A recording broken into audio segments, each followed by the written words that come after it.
So all of you, good evening.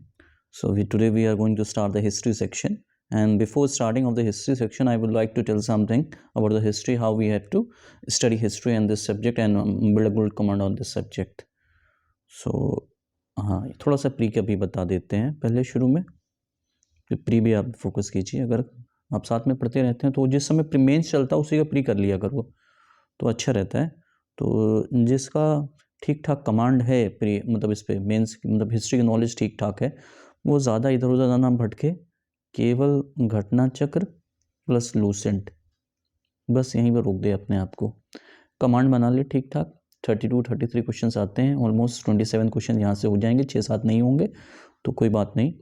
क्योंकि क्या है ना कि 150 क्वेश्चन अगर आ रहे हैं प्री में तो हमें फोकस करना है 120 प्लस बस हो जाए पूरा। वो 30 क्वेश्चन आते हैं वो टफ आ रहे हैं, तो आपको उस 30 क्वेश्चंस पे अपनी एनर्जी नहीं वेस्ट करनी है, जबकि आपको लगाना है कि हमें 120 प्लस में ही अपने आप को निकाल ले जाएं, तो वो कर सकते हैं। लेकिन ये देखो, अब जो लोग नए हैं, फ्रेशर हैं, वो स्टार्ट कर रहे हैं, वो क्या करें। ठीक है, तो आप लोग यहाँ पे पहले मत आओ, पहले क्या करो, आप लोग एनसीईआरटी पर चले जाओ, उसे पढ़ डालो। बहुत मेहनत से नहीं पढ़ी जाती है, 15-20 दिन के अंदर, 15 दिन के अंदर ये ख़त्म हो जाएगी एनसीईआरटी, तो इसको पढ़ सकते हो। ठीक ठाक है, हिस्ट्री की और ज्योग्राफी की एनसीईआरटी तो अच्छी लिखी हुई हैं, तो ठीक है ये। तो यहाँ से आप जा सकते हो, ये जब आपको बेसिक अंडरस्टैंडिंग यहाँ पे हो जाती है तो फिर क्या कहते हो, आप ऊपर की तरफ आ सकते हो, घटना चक्र और लूसेंट की तरफ आ सकते हो। डायरेक्ट मत करना घटना चक्र लूसेंट, वरना रट्टाफिकेशन लगेगा और बिल्कुल एक कॉन्सेप्ट नहीं बिल्ड होगा। और जहाँ तक क्लासेस की बात, इसमें तो कुछ करना नहीं है। आप चाहे कई कोचिंग्स हैं, स्टडी आईक्यू है, और कई स्टडी आईक्यू ठीक है, वैसे उन्होंने मैराथन क्लासेस बना रखी हैं कि पता चला एक आपने एशियंट इंडिया का वीडियो देखा और पता चला कि आपका एशियन इंडिया ख़त्म हो गया 15-20 घंटे में। तो इस तरह की मैराथन क्लासेस आपको यूट्यूब पे मिल जाएंगी, और आपको इसे भी अगर कुछ लोग चाहें, अगर एनसीईआरटी को स्किप करके यहाँ तक आ जाएं, तो एनसीईआरटी पढ़ लेनी चाहिए। तो बहुत उसको बहुत रिग्रेस नहीं पढ़ना चाहिए, but for a sort of basic understanding you must study NCERT, not in a fashion to read facts, but for understanding level you can do it. But ऐसे भी आइसोलेशन में मत पढ़ो, किताब इतनी ईजी नहीं होती है वो। आप ये मैराथन जो वीडियोस आपको स्टडी आईक्यू के वीडियोस ठीक है, मैराथन हिस्ट्री के, तो वो ancient India, middle India, modern India सबके हैं, तो उसके आप 15-15 घंटे में आप देख सकते हो। तो ये आप यहाँ से जाके आप अपनी जर्नी स्टार्ट करो और इस तरफ की तरफ जाओ, फिर यहाँ तक जाओ, क्योंकि फाइनली आपको प्रीवियस ईयर्स क्वेश्चन घटना चक्र में होते हैं, वो लगाने ही हैं। लूसेंट में यार आपको क्रक्स में 84 पेजेस में उसने 88 पेजेस में ऑलमोस्ट दे दी है हिस्ट्री। तो क्या होता है ना, फाइनल रिवीजन में यही तुम्हारे काम आएगा, ये तुम्हारे काम नहीं आएगा। ठीक है, ये काम आएगा। तो यहाँ तक पहुँचना, इसको अपने पास रखा जाता है, क्योंकि रीज़न ये है कि आपको 27 क्वेश्चंस आउट ऑफ जो ये 33-34 जो पूछ रहे हैं, तो उसमें आपकी कमांड ठीक ठाक हो जाए, तो इस पर बस फोकस करो। अब ये नहीं मेरे को 33 और मेरे को फुल चाहिए, फुल होता नहीं है। तो बस उस पर आपको निकलना है ना, किसी तरह से आप निकल जाओ इसमें से। और कितना आप कितना, अब हमेशा इस पर फोकस किया जाता है ना, कितना इनपुट दे रहे हो, कितना आउटपुट ले रहे हो, तो इस चीज़ पर फोकस करना। तो ये प्री का मैं बता रहा हूँ, हिस्ट्री बहुत क्रूशियल है, बहुत क्वेश्चन यहाँ से आते हैं और डायरेक्ट ईजी क्वेश्चन आते हैं बहुत। इसमें जो चेंजेस भी आए हैं, तो बहुत क्वेश्चन से आने कुछ। अब यार जानते हो क्या है, एक पेपर होता है उसमें 30 क्वेश्चन बड़े अजीब अजीब से आते हैं। अब सारे बच्चों का दिमाग रहता है कि भैया हमको वही करना है, तो भाई इस पर अपना दिमाग ना लगाओ। हमें सेलेक्ट होना है, हमें वही क्वेश्चन नहीं करना है, हमें हर सेक्शंस के जो इजी इजी क्वेश्चंस आते हैं हमें उनको करना है।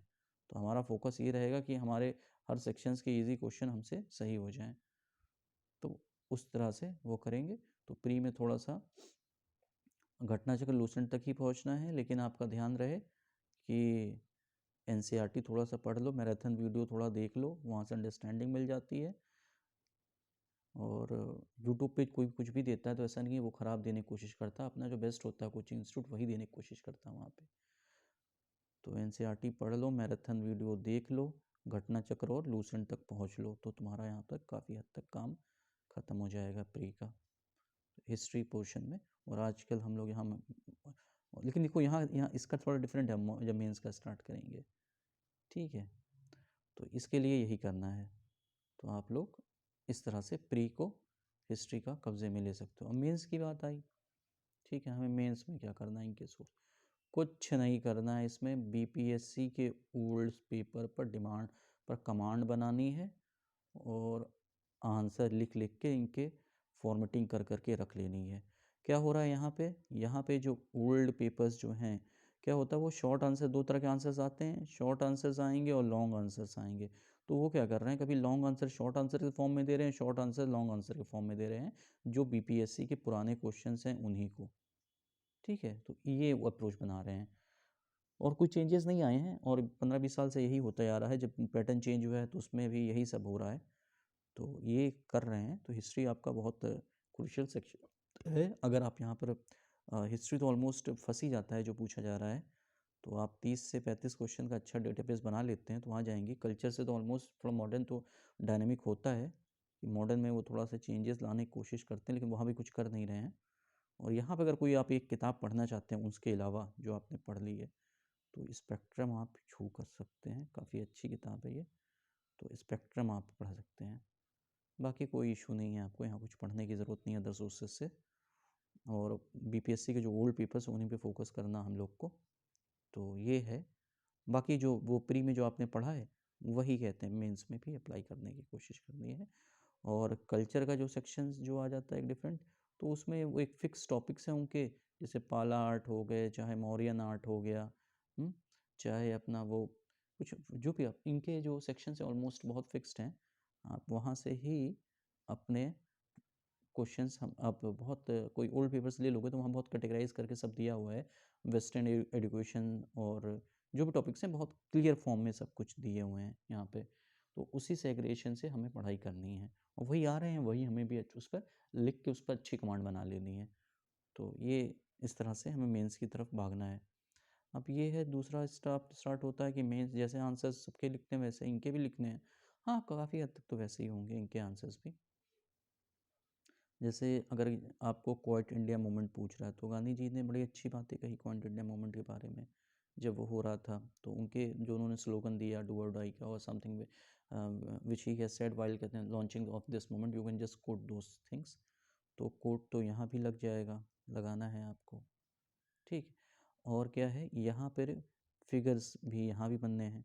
अब यहाँ की फिगर्स अलग तरीके से होंगे, आप जो यूज़ कर रहे थे ऑक्टागन, हेक्सागन और ओवल जो भी यूज़ करते थे वो आप इंफॉर्मेशन के फॉर्म में यहाँ पर आप भी यहाँ पे भी उस तरह के फिगर्स यूज़ करेंगे।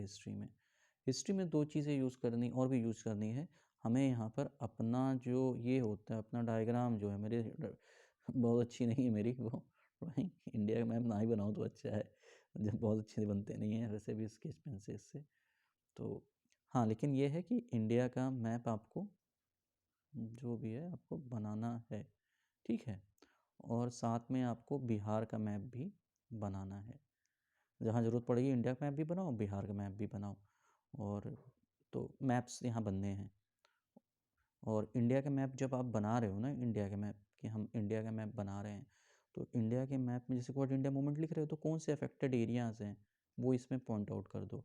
और उसी के साथ साथ बिहार का मैप भी जब ये अपना अब जो आप बनाओगे तो बिहार के मैप को भी उसी समय आप वहाँ पे भी पॉइंट आउट कर दो कि कैसे मूवमेंट यहाँ मूव किया है। तो इस चीज़ को यहाँ भी यहाँ कोट्स जो भी लिखोगे उसका फिगर्स के फॉर्म में ये दिखा सकते हो। क्या करोगे कि फर्स्ट पेज पे अगर इंडिया का दिखा रहे हो तो नेक्स्ट पेज पे या थर्ड पेज पे आप बिहार का दिखा दो एक फिगर यहाँ पर बना के, तो उस चीज़ को आप कर सकते हो। ठीक है, अपार्ट फ्रॉम दैट अब क्या करना है इसमें और किस चीज़ को, क्या होता है कि हिस्ट्री में मॉडर्न हिस्ट्री में अगर ज़्यादातर आप देखोगे तो कोई भी इवेंट होता है तो उसके पीछे कुछ होता है और हाँ, उसके आगे कुछ होता है, उसके फिर आगे कुछ होता है। तो जो भी अगर आपसे मूवमेंट पूछा जा रहा है, आप चाहे एनसीएम पूछा जा रहा है, हुँ, तो इसके बाद के पीछे के मूवमेंट चाहे आपका रोलअप एक्ट हो, चाहे आपका जालियांवाला मैसेकर्स हो, जो भी चीज़ें इसके पीछे घटी हुई हैं, वो एक टाइमलाइन स्केल में आप ऐसे करके अपना उसको दिखा सकते हैं। और उसके आगे की चीज़ें जो हुई हैं, नॉन कोऑपरेशन मूवमेंट के बाद फिर चौरी चौरा का जो इंसिडेंट हो रहा है, अब चौरी चौरा इंसिडेंट होने के बाद ये मूवमेंट जो होता है फिज़ल आउट कर जाता है। और उसके बाद फिर जब न्यू लीज ऑफ होप दिखाई देती है आपका जब साइमन कमीशन आता है और उसके बाद की जो घटनाएं घटनी हैं, CDM स्टार्ट होता है, तो आपको टाइमलाइन के फॉर्म में वो ये जो मोमेंट्स हैं ना, ये आप दिखा सकते हैं एक छोटे से पिक्चुरल रिप्रेजेंटेशन में, जो एक गुड फील देता है आपका। तो इस टाइमलाइन का जो यूज़ करना है, काफ़ी आप इसको अच्छे से इसमें यूज़ कर सकते हो। बेसिकली पर्टिकुलरली ये जो मॉडर्न हिस्ट्री के फॉर्म में जब जाओगे, तो ये टाइमलाइन को भी एक फिगर के फॉर्म में, जो हम टाइमलाइन को भी यूज़ करेंगे, ठीक।